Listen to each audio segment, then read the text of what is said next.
Prime Minister Modi today gave the motion of thanks to the President's address in the lower house of Parliament, and he was lavish in his praise but also scathing in his attack on the Congress party. Not really taking on Adhir Ranjan Chaudhary's jibe yesterday, he did in fact showed the mirror to the Congress party, saying the Congress party is flying so high they're completely disconnected with the ground realities in the country. He also took that particular moment to attack the Congress party on their record on minorities, taking up the triple talaq bill that is introduced by the government, saying the Congress missed the chance twice before, once in the 1950s, then during the Shah Bano case in the 1980s, and now if the Congress party has the gumption, they can support it or they can't. Today, the Prime Minister made sure the Congress party was reminded of its, some would call, dubious record on gender equality. Take a look at these reactions coming in. आपकी ऊंचाई आपको मुबारक हो, क्योंकि आप इतने ऊंचे चले गए हैं, इतने ऊंचे चले गए हैं कि जमीन दिखना बंद हो गई। आप इतने ऊंचे चले गए हैं कि आप जड़ों से उखड़ चुके हैं। आप इतने ऊंचे चले गए हैं कि जो जमीन पर हैं वो आपको तुच्छ दिखता है, और इसलिए आपका और ऊंचा होना मेरे लिए अत्यंत संतोष और आनंद। बहुत लोगों को जानकारी भी नहीं कि पतिजून क्या है, अगल बगल में पूछना पड़ता है।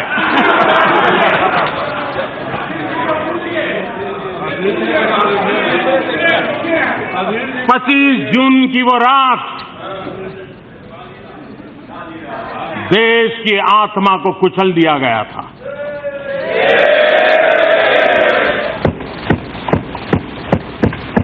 इस आत्मा को कुचल दिया गया था। देश के मीडिया को दबोच दिया गया था। देश के महापुरुषों को जेल के सलाखों के पीछे बंद कर दिया गया था। पूरे हिंदुस्तान को जेल खाना बना दिया गया था, और सिर्फ किसी की सत्ता चली न जाए इसलिए। पानी की तकलीफ क्या होती है, और राजस्थान और गुजरात के लोग ज्यादा जानते हैं, और इसलिए इस बार हमने जल शक्ति मंत्रालय अलग से बनाया है। जल संकट को हमने गंभीरता से लेना होगा, और इस सीजन में भी हम जितना बल जल संचय पर दें, हमने देना चाहिए। और मेरी सभी आदरणीय सांसद महोदयों से प्रार्थना है, सभी एनजीओ से प्रार्थना है कि हम देश में पानी का महात्म्य बढ़ाने में किस प्रकार से योगदान करें, और सरकारी दायरे से बाहर होकर के करें। पानी बचाना है, और पानी का संकट दो लोगों को सबसे ज्यादा संकट पैदा करता है, वो गरीब को और विशेष करके हमारी माताओं बहनों को। और अब पानी पर ही इतना बल, और हर घर को जल, इस मंत्र को लेकर के आगे बढ़ना है। That was an excerpt from the Prime Minister's speech in Parliament, not losing the opportunity to attack the Congress party. Joining us tonight, and the nation wants to know, is Ashirvadam Achari, political analyst, Narendra Taneja, spokesperson of the BJP, Ashutosh Mishra, senior journalist, and Alimuddin Khan, also a political analyst. Mr. Mishra, I'd like to start with you. Today, many feel the Prime Minister held up a mirror to the Congress party on not just one issue but multiple issues, accusing them of flying way too high so that they couldn't even see what the people on the ground were doing. In other words, saying that the Congress party is extremely disconnected with the ground reality. And he gave example after example as well. Do you think the Prime Minister scored political points while also making sure the Congress party didn't come out looking well rosy today after the Parliament session and his speech, Mr. Mishra?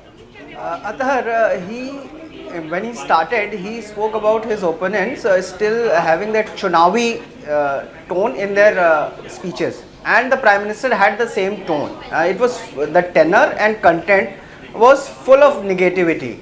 If you look at it, here is a Prime Minister who has just won massive mandate and so has the bragging rights. But the problem is that in his earlier term, he has not done much about which he could brag. Even the elections, if we remember, were fought in the name of Pulwama and Pragya Singh Thakur.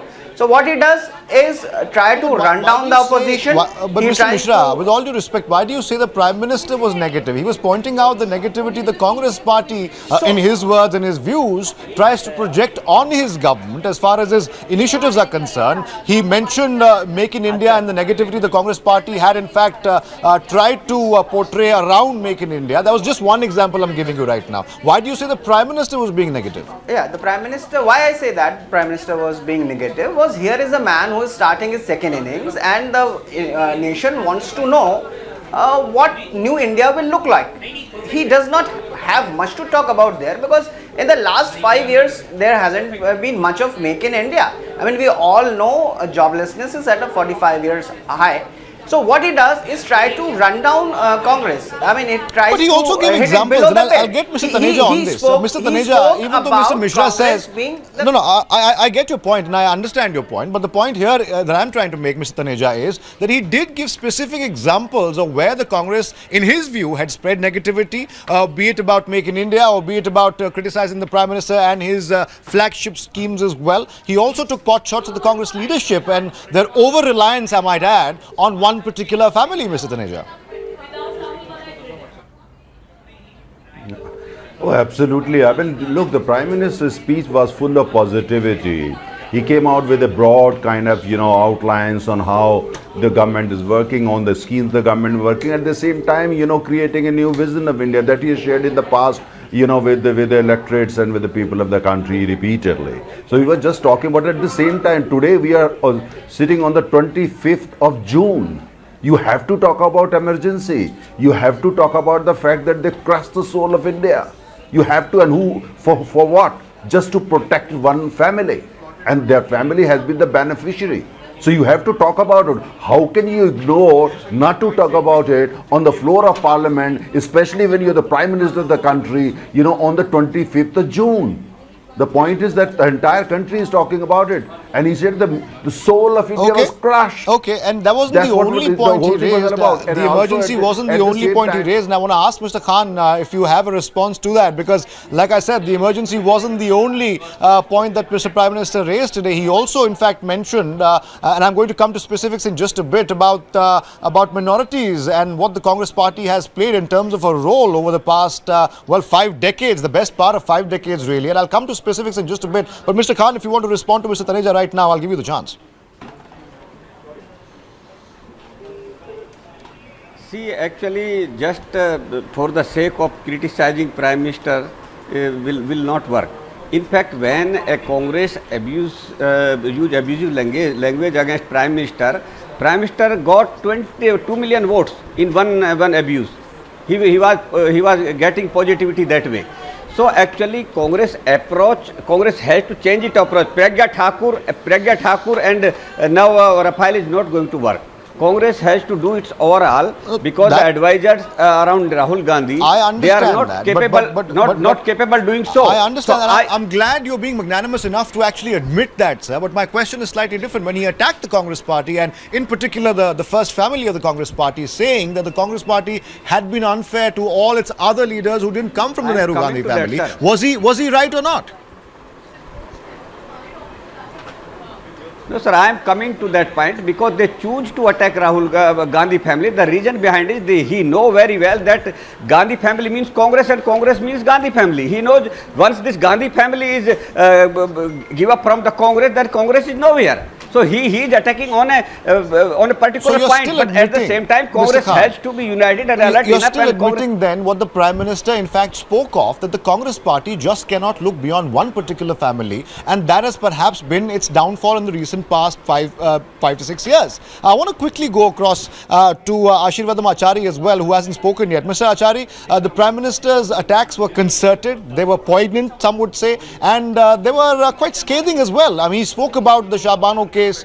He quoted a former minister of the Congress government, then Congress government. Of course, he didn't name him. I will. It was Arif Mohammad Khan who gave a television interview, and the Prime Minister attributed a statement to him. In fact, he also dared the Congress party to that he would send him the YouTube link of that particular interview. He, of course, mentioned what Arif Mohammad Khan had quoted other leaders like P.V. Narasimha Rao and others at that particular point in time in the late 80s, suggesting that the minorities can lie down in the gutter if they want to. It's not the job of the Congress party to make sure they get up from it. Now, that kind of attack is hard to come back from, and the Congress party must be hurting today.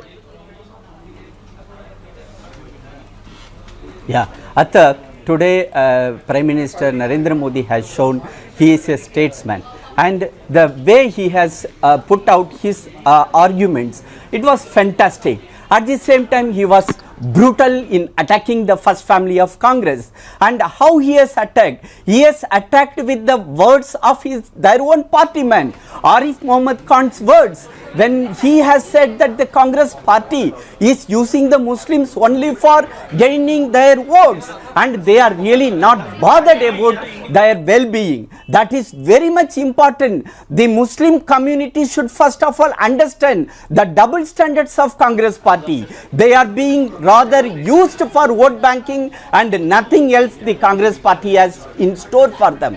And coming to the second point, Mr. Mishra has told that Mr. Prime Minister is still on election mode. I am sorry, Mr. Mishra, he is not on election mode. After he has phoned in as the Prime Minister, he himself has said every day he is reviewing the projects, and as per his calculation, 3 projects per day, and take it today 289 projects. Mr. Achari, there is the other side of the story as well, and let me ask you this in all earnestness. There are people, in fact many people today say the Prime Minister rose above party lines, he was quite statesmanlike, quite magnanimous. There are others, however, who say that he was still political and still in campaign mode, because he did not let go of any opportunity to attack the Congress party, which is perhaps now a conquered opponent right now. He could have been more magnanimous. He could have perhaps talked about how the Congress party and the BJP could work together. He didn't do that.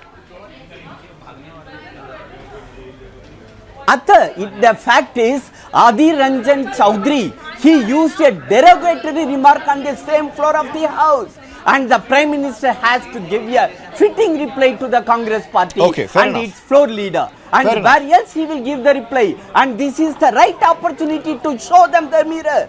And the thanksgiving to the President of India, and the party lines, you cut across the party line. Okay, fair enough. Mr. Mishra, would you like to respond before I go back to Mr. Taneja on this? Very quickly, Mr. Mishra. Mr. Achari says the Prime Minister had to do what he had to do because there was no other way really to tell the Congress party that enough of negativity. The Prime Minister has a new mandate, and it's a very solid mandate for the next 5 years. He's not going anywhere for the next 5 years. So might as well work with him. Why not? So the Prime Minister was sounding like a broken record. He kept repeating the same things that he has been saying for the last 6 years. Nothing new when he attacks Congress and the Gandhis and all other things.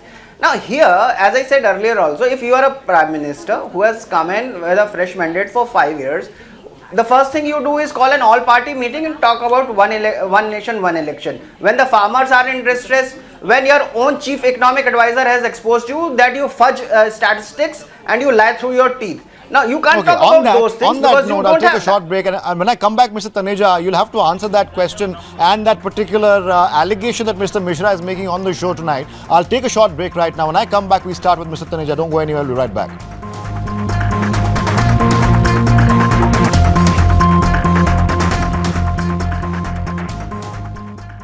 Mr. Taneja, I would like to ask you, and if you want to answer those allegations that the Prime Minister was attacking the Congress party and the first family of the Congress party because he had nothing much to show for in terms of achievements in the first 5 years, how would you tackle that allegation, I would call it?